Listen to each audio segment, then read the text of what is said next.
a program that reaches out to young people and people throughout the world and discussing issues that they may have within their community. I got started working with the Network for Peace through Dialogue when I was in 7th grade, and I liked the conversations that we were having and the issues that were brought up, so I felt that this was something that I would really like to be a part of. Some of the things that we discussed was teenage pregnancy, rape in our neighborhood and neighborhoods that's outside of us, and like racism and things that just affect a lot of teens, like preteens as I was in 7th grade. So like with the workshop, I really enjoyed it because it talked about issues I was having with myself, like seeing that the things that was going on in my neighborhood and really being able to talk about it with other people. I continue to work with the Network for Peace through Dialogue because I feel that it helped me gain skills that I didn't have before, as in, being able to speak to a large group where I was shy before, and like with the Network for Peace, it gives you confidence and it helps you build up your self-esteem and helps you help others out that was in your position when I was in 7th grade. Hey chicken, let's hear you cackle. Let's not start this again, buddy. I want to hear you cackle, chicken, come on. Cut it out. What are you gonna do about it? Let's reason, let's talk about it. Shut up or fight. Don't you want to talk about it?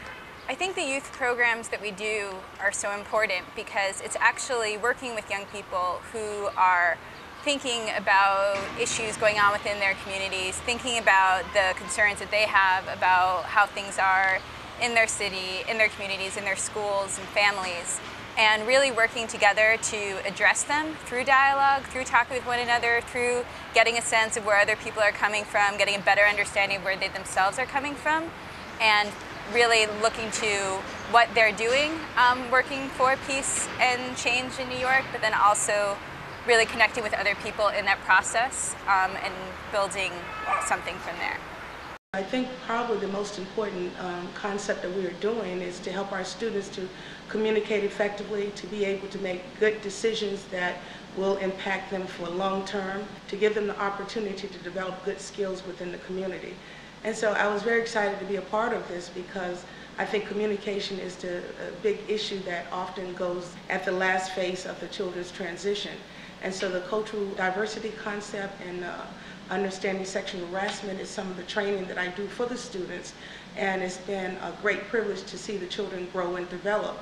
However, I think that the more they're exposed to what they're doing and how they can communicate about what's going on in their population, their peers, the pressure, just as I watched the role plays and I saw them laughing and getting involved in the icebreakers and seeing them really develop positive relationship among each other, I know that this is going to make a big difference. How could we're not going to solve the world's problems here, although we might, and that would be great, because then we could share with everybody and let them know. But we probably won't. But how would we be able to kind of use some of the skills to solve this particular issue between friends? What are some of the issues that you face, especially around cultural diversity and peer pressure, and how do you be friends with different types of people if your friends don't want you to? It's based on color. It's like nowadays people discriminate by color. So if you're let's say for you, for instance, no offense, like you're white color and you're black. Ooh. So if you say if you guys start hanging out and then you see just out of nowhere people are gonna be talking about you behind your back, who would have want that? It's you don't know this person. Your auntie said don't judge a book by its cover, she was talking about. So let's look towards maybe solutions in this particular scene. Are you saying they don't have any special sense of rhythm? That's right. But hell, you can see it.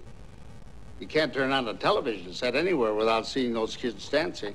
And I say the colored kids are better than the white kids. But there's an explanation for that. It's our dancing and it's our music. We brought it here.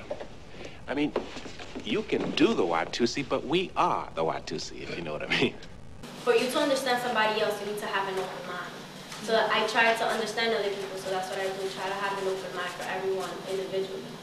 Oftentimes when people dialogue, they actually create situations where people come together to address and kind of really break down the real issues that they're dealing with. So definitely, as you guys think about the kind of issues that affect your school, you can create spaces where people can kind of come in and really think about what are these issues that we're dealing with, and this is kind of like a outline that we use in the work that we do with adults and with other youth as well, to kind of help people be able to honestly and openly speak to one another and to address the issues.